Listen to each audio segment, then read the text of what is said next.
Hey, this is Minute Book Reports, and this is a quick video discussion on The Fifth Wave by Rick Yancey. If you just want the summary, I made one of those drawing videos. I think it's like 3 minutes long. You can just get the major plot points from the book and just sort of understand the story.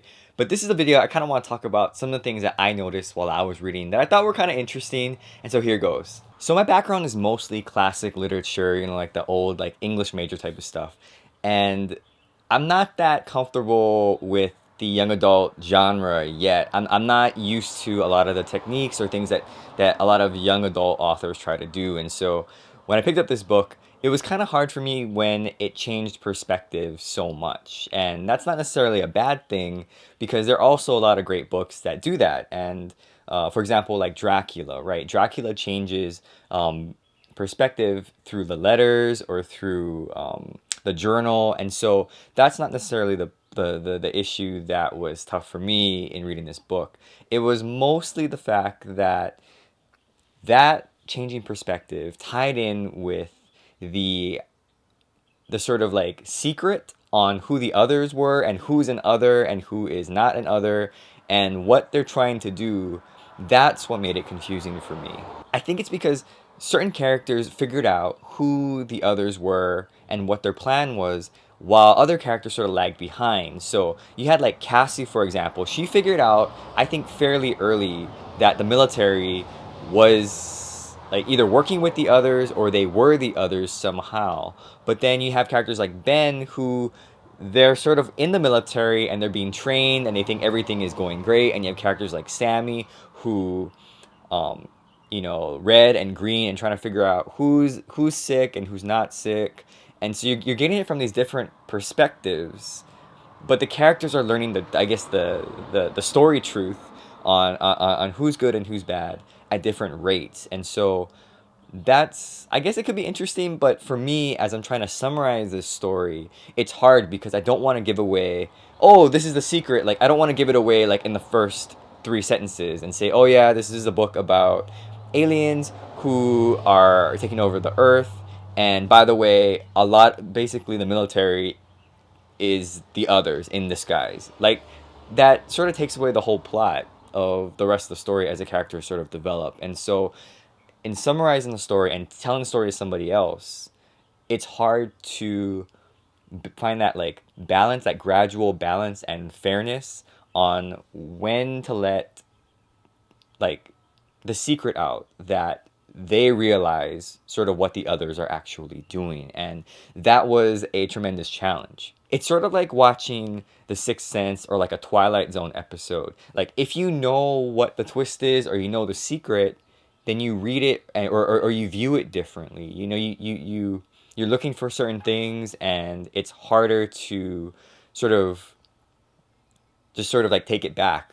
And it's hard to explain to someone because it's like, when do you reveal all the secrets, like all the clues or all the hints? Like, when do you actually go and do that? So I think that's what makes this particularly challenging for me. That's what made it difficult. And I had to think about how I was going to actually summarize it and how I would think about this story, knowing that the different characters figured it out at different times and the changing perspectives in the actual story and book itself. So I know that a lot of young adult books sort of talk about romances and that's an important aspect. Again, not really a big deal for me, but that's fine for this genre. But this book left a lot of sort of question marks that I liked, actually. So of course the first thing is whether or not Evan survived, because the book spent a lot of time talking about him. It went into his mind. He explained a lot of things to Cassie, and I guess there's sort of this relationship between them. So he can't die, right? I mean, that would be, I don't know, like that would be very surprising if a main character and love interest to one of the main characters dies off book, I guess, off screen. I don't know, like off the narrative, and then that's it. But I'm pretty sure he survives. But I'm so curious on like what happened and how the bomb worked or whatever he did to do what he did at the end of the story. I'm also curious about what's going to happen with the romantic relationships, although again, I'm not really that interested in the romantic parts. I'm more interested in the big conflict. I was like wondering, okay, so is Evan and Cassie, are they gonna get together or not? Because he's not really human, sort of. And what's gonna happen between Ben and Ringer? I mean, they had sort of this thing going, but not really. And then what's going to happen between Ben and Cassie? Especially if Evan's gone, like, is anything going to happen? Because, she used to like him in high school or whatever. So I'm not really sure how this is going to play out. Again, I know it's an important part of these types of books. Not really a high priority on my list, but it still got me thinking because the ending is sort of like, it's sort of like, okay, we destroyed the base, we destroyed sort of like the Death Star, sort of, but the war isn't over yet. And I think that goes into like the third thing that I'm curious about, which is the others and what's going to happen with them. Because Cassie then just won one little battle. They didn't like win the entire galactic war between the others and the humans. And so how are the others going to respond? And I think that this is an important victory for I guess the humans, because up until that point it was pretty much domination, right, by the others. I mean, they had the four waves and I guess the fifth wave, and they just destroyed the humans. And so this is an opportunity, I think, to sort of like put one point up, right, for the humans. And I'm hoping that in the further conflicts, as I guess there are less and less humans, and the others have to sort of come in and sort of like wipe them out, sort of like combing them out. Like, I'm hoping that we see more of these smaller victories or even defeats, but just sort of smaller battles between the humans and the others, because previously to this, the others just there wasn't really anything the humans could do. It was so one-sided. What I think makes conflicts interesting is when both sides can win, right? Like, it's like a rivalry, right? If one side is totally dominant, it's not really that interesting because we're like, oh yeah, they're always gonna win. But if one of the teams wins, maybe like every other year, or they sort of trade off, or it's near about like 500, it makes it like interesting, right? Because you never know what's going to happen, and you think both sides can actually win, and that's what I kind of want to feel.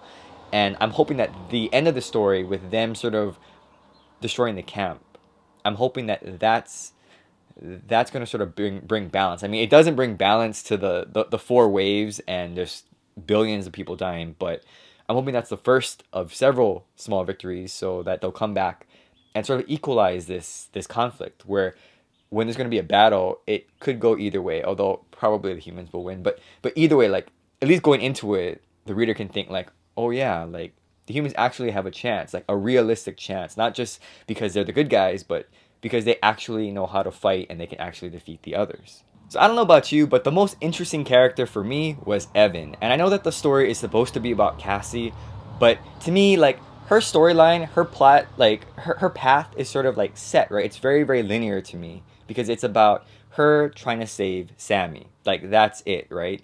You got her, the bear, and trying to get back to Sammy and making that, fulfilling that promise and keeping that promise that she made to him when, he got taken out and had to leave. So her storyline is very, very like one tracked, right? That's what she's trying to do.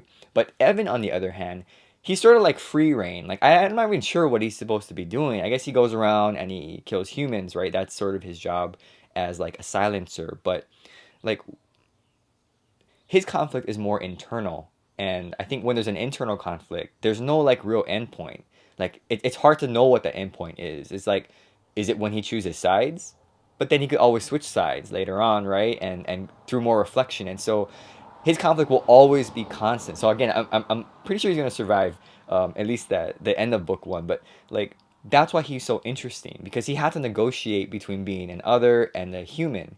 And while I don't really understand how he could have feelings for Cassie being an other, like, I do understand that he did want to do like cohabitation with humans, right? When they, I guess when they voted for what the others were going to do, right? Were they going to come here and live with humans, or were they going to come here and just wipe everybody out and then take over the planet? And so I know his position was more on cohabitation, which is good to have that conflict within the others, but I'm not really sure where the romantic feelings come from, and uh, why those feelings would sort of make him act the way that he did. He seems kind of like crazy, right? Like, he's like delusional in his feelings for Cassie when he's an other. But again, I'm not really sure how that happens. Maybe that's a genre thing. Maybe that's just something that they'll talk about later on. But that's definitely something that I noticed in this story, and I look forward, hopefully, if Evan survives, which I'm sure he will, to knowing more about him and seeing how he resolves this sort of internal conflict within him. So there are my thoughts on The Fifth Wave. I enjoyed the book, and I'm looking forward to reading the other books in the series. I know one comes out later on in 2016, so that should be kind of interesting after reading the second one, which I am going to read eventually one day. Hopefully pretty soon. Again, thanks for watching this video. Hope you enjoyed it and the discussion. Let me know what you think in the comments below, and I will see you next time. Bye.